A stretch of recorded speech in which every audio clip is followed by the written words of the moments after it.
எனக்கு அறுவை சிகிச்சை பண்ண வேண்டிய நிலைமை ஆயிருச்சு. அந்த அளவுக்கு எனக்கு காயம் ஏற்பட்டு நான் ரொம்பவே உடைஞ்சு போயிட்டேன்னு அனுபமா அவங்க கொடுத்த பேட்டி ரொம்பவே அதிர்ச்சியா இருந்துச்சு. சமூக வலைதளங்கள்ல அனுபமா அவங்க தொடர்ந்து பேட்டி எல்லாம் கொடுத்துட்டு இருக்காங்க. அந்த பேட்டிகள்ல பல உண்மைகளை சொல்லிட்டு இருக்காங்க. சமீபத்துல ஒரு படத்தோட இசை வெளியீட்டு விழாவுக்கு வந்த அவங்க கண்ணீர் விட்டு அழுதுருக்காங்க.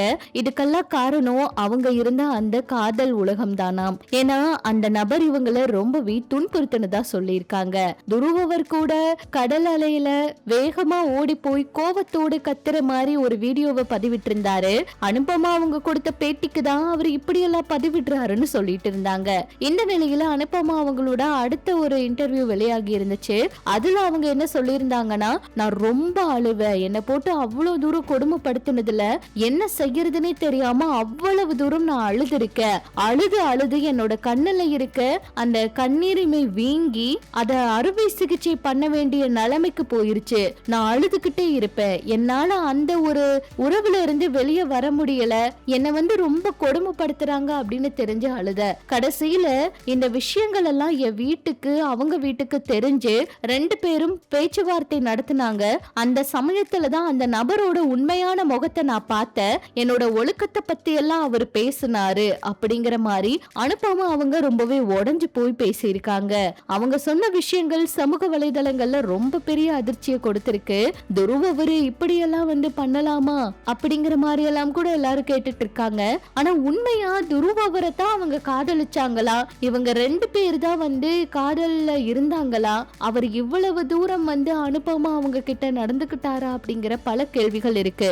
ஒருவேளை அனுபமா அவங்க துருவவரை காதலிக்கல, அவர் இல்ல அப்படின்னா அதுக்கான விளக்கத்தை வெளியே அந்த நபரை தேவையில்லாம பேசாதீங்க, அவரும் நானும் நல்ல நண்பர்கள், அவரை யாரும் தப்பா நினைக்காதீங்க அப்படின்னு ஏதாவது விளக்கம் கொடுத்திருக்கலாம். ஆனா அந்த பேட்டிக்கு அப்புறம் துருவ்னு சமூக வலைதளங்கள்ல வர எல்லா விஷயங்களையும் பார்த்துட்டும் அனுபமா அவங்க இப்ப வரைக்குமே அவங்களோட தரப்புல இருந்து அந்த நபர் யாரு அப்படிங்கிற விஷயத்த சொல்லவே இல்லை. துருவ் அவரோட புகைப்படத்தை போட்டு பதிவிட்டு நிறைய பேர் பேசுறதுக்கும் பதில் கொடுக்கவே இல்லை.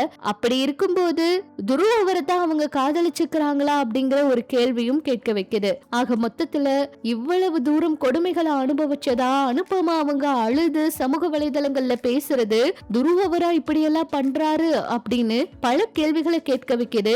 ஆனா அனுபமா அவங்க இப்படி சமூக வலைதளங்கள்ல சொல்லும் போது நிறைய பேர் என்ன கேக்குறாங்கன்னா, நீங்க ரொம்ப வெளிப்படையா சொல்லிட்டீங்க, காதல்ல இருந்த விஷயத்த வெளியே இப்ப இவ்வளவு தூரம் மனம் விட்டு பேசுறீங்க, ஆனா அவரோட வாழ்க்கைய கொஞ்சம் யோசிச்சு பாருங்க, இது உங்களோட தனிப்பட்ட விஷயம், இத பொதுவெளியில பேசலாமான்னு கூட கேட்டுட்டு இருக்காங்க. இது பற்றி உங்களோட கருத்துக்களை சொல்லுங்க. இனிமே இது போல சினிமா அரசியல் தகவல் எல்லாம் தெரிஞ்சுக்க நம்ம சேனல் கூட இணைஞ்சிருங்க.